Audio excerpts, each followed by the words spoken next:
کے شروع سے لائن نمبر 1 سورۃ انعام کی آیت نمبر 143 سے اعوذ باللہ من الشیطان الرجیم بسم اللہ الرحمن الرحیم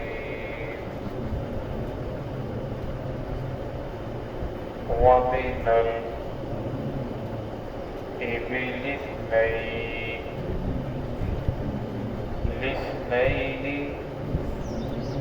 ومن البقر اثنين قل أذكرين حرم أم الأنثيين أما اشتملت عليه أرحام الأنثيين أم كنتم شهداء إذ وصاكم الله بهذا فمن أظلم ممن افترى على الله كذبا ليضل الناس بغير علم إن الله لا يهدي القوم الظالمين. سمعت. بسم الله الرحمن الرحيم.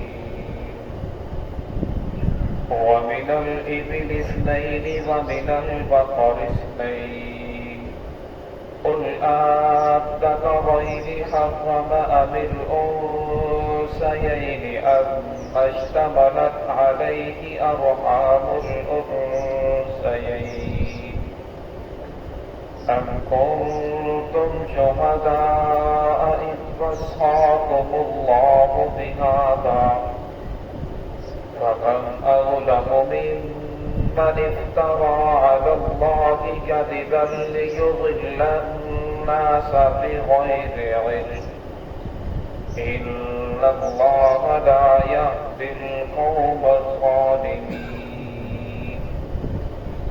ومن الإبل اثنين ومن البقر اثنين اور اسی طرح اونٹوں میں سے دو یعنی مذکر اور مؤنث ومن البقر اثنين اور گائے میں سے مذکر اور مؤنث قل أذكرين کہہ دیجئے کہ اللہ رب العزت نے حرم أم الأنثيين حرام کیا ہے مذکروں کو أم الأنثيين یا مؤنثوں کو اللہ رب العزت نے حرام کیا ہے أم اشتملت عليه أرحام الأنثيين یا ان دونوں پر جو مشتمل ہے أرحام الأنثيين یہ ان دونوں کے رحموں کے اندر ہے مادہ کے پیٹ میں جو بچہ ہے ان چیز کو اللہ رب العزت نے حرام کیا ہے. أم كنتم شهداء کہہ دیجئے کیا تم اس وقت حاضر تھے إذ وصاكم الله بهذا جب اللہ رب العزت نے تمہیں اس چیز کا حکم دیا تھا فمن أظلم اس سے بڑا ظالم کون ہوگا ممن افترى على الله كذبا جس نے اللہ رب العزت پر افترا باندھا جھوٹ کا ليضل الناس تاکہ وہ گمراہ کرے لوگوں کو بغیر علم بغیر علم کے ان اللہ لا يهدي القوم الظالمين بے شک اللہ رب العزت ہدایت نہیں دیتے ظالم قوم کو. گزشتہ آیات کے اندر آپ کے سامنے ذکر کیا گیا کہ اللہ رب العزت فرمایا کہ میں نے 8 قسم کے جانوروں کو حلال قرار دیا ہے. پھر ان میں سے 4 جانوروں کا کل ذکر ہوا मिनज़ाज जिस्नैनी व मिनल माज़ इस्नैन के बकरियां हैं, बकरी बकरा वो भी इसके अंदर शामिल हो जाएंगे। इसके जितनी भी किस्में हैं बकरी की वो इसके अंदर शामिल हो जाएंगी। और इसी तरह जो भेड़े हैं, छतरा है, भेड़ है, दुब्बा है, दुब्बी है, वो सारी चीजें इसके अंदर आ जाएंगी। और आज के सबक के अंदर जो जिक्र किया गया मिनल इबिल इस्नैन, ऊँटों में से है, उसकी जितनी भी अक़साम है इबिल के अंदर वो सारी की सारी शामिल हो जाएंगी। व मिनल बकर इस्नैन, और इसी तरह जो गायों की जितनी भी अक़साम है वो सारी इसके अंदर शामिल हो जाएंगी।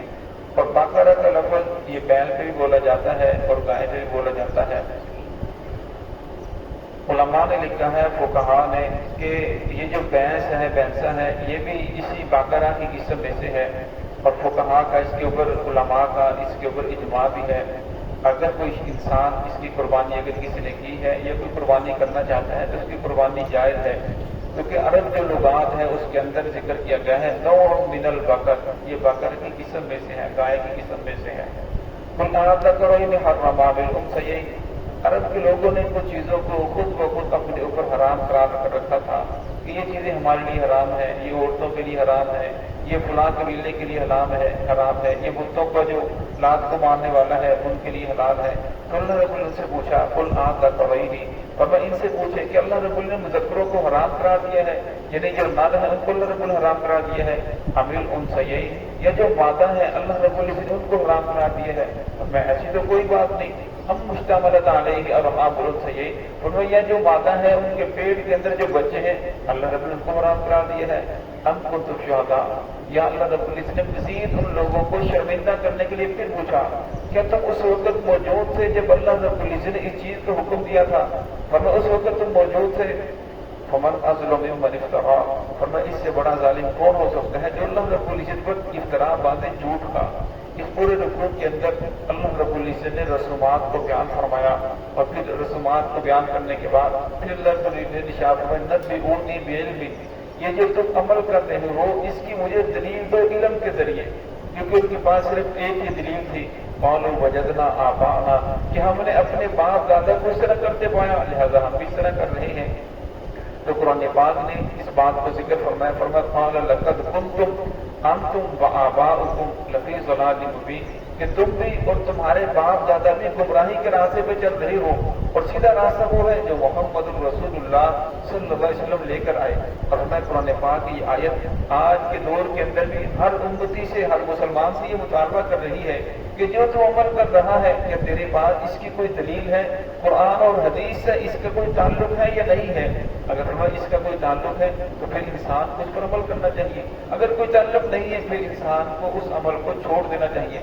हमारे जो बाप दादा थे वो सादा दौर था, सादा जमाना था, बस कुछ पढ़ा ना पढ़ा जिस तरह से वो चलते रहे, लेकिन बड़ा सादा जमाना था और उनकी जिंदगी भी बड़ी सादी थी। और आज का दौर तो इल्मी दौर है, दलाइल का दौर है, हर आदमी के पास इतना इल्म मौजूद है, और इतना इल्म जानना हर आदमी के लिए जरूरी भी है कि जिससे वो हराम लाल जायज नाजायज उसकी पहचान हो सके, जिंदगी गुजारने के जितने तरीके हैं वो सीख सके, इतना इल्म जानना हर मुसलमान हर औरत पे फर्ज है। और फिर फरमाया कि हम जो अमल कर रहे हैं, हमने भी अपने बाप दादा को जिस तरह देखा उस तरह कर रहे हैं।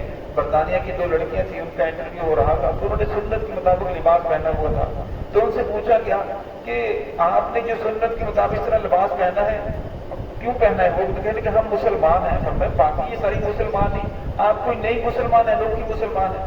वो कहने लगी असल बात यह है कि जितनी बाकी मुसलमान है जिन्होंने बुर्का नहीं पहना, पर्दा नहीं किया, पर मैं ये मुसलमानों के घरों के अंदर पैदा हुई, इन्होंने जिस तरह देखा उस तरह वो चल रही है।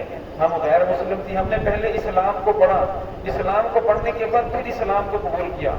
आज हम माँ बाप की गोद के अंदर अल्लाह रब्बुल कलमा नसीब फरमाया, और फिर उसके बाद दीन को पढ़ा नहीं। और मैं दीन को पढ़ना चाहिए, कुरान पाक को पढ़ना चाहिए। इंसान का असल मकसद दीन है, और मैं दुनिया वो बकदरे जरूरत है। दुनिया के अंदर जितने भी इंसान आए, और मैं कोई इंसान ऐसा नहीं जिसकी हर ख्वाहिश दुनिया में पूरी हो। असल के अंदर इंसान जन्नत से आया है, जिसकी जितनी भी ख्वाहिशात हैं वो जन्नत के अंदर जाकर पूरी होंगी। इसलिए फरमाया इंसान को दुनिया के अंदर रहते हुए बकदरे जरूरत जिंदगी गुजारने के लिए मेहनत करनी चाहिए। और फरमाया जितना इंसान ने आखिरत के अंदर रहना है और इतनी मेहनत इंसान को आखिरत के लिए करनी चाहिए। तो यहाँ अल्लाह ने इरशाद फरमाया कि उससे बड़ा जालिम कौन होगा جو اللہ رب العزت پر افطرا باتیں جھوٹ کا. اب جو آدمی غلط عمل کر رہا ہے اس کے پاس اس کی کوئی دلیل نہیں ہے، پھر وہ سمجھتا ہے کہ اس کے اوپر ثواب سمجھ رہا ہے، ورنہ وہ ایسا ہی ہے کہ جیسے محمد رسول اللہ صلی اللہ علیہ وسلم کے اوپر الزام لگا رہا ہے، اللہ رب العزت کی ذات کے اوپر جھوٹا وہ الزام لگا رہا ہے. کیونکہ جس چیز کا محمد رسول اللہ صلی اللہ علیہ وسلم نے حکم نہیں دیا، اللہ رب العزت نے جس چیز کی اجازت نہیں دی، ورنہ اس کو کرنا پھر اسے ثواب سمجھنا ایسے ہی ہے محمد رسول اللہ صلی اللہ علیہ وسلم پر الزام لگانا.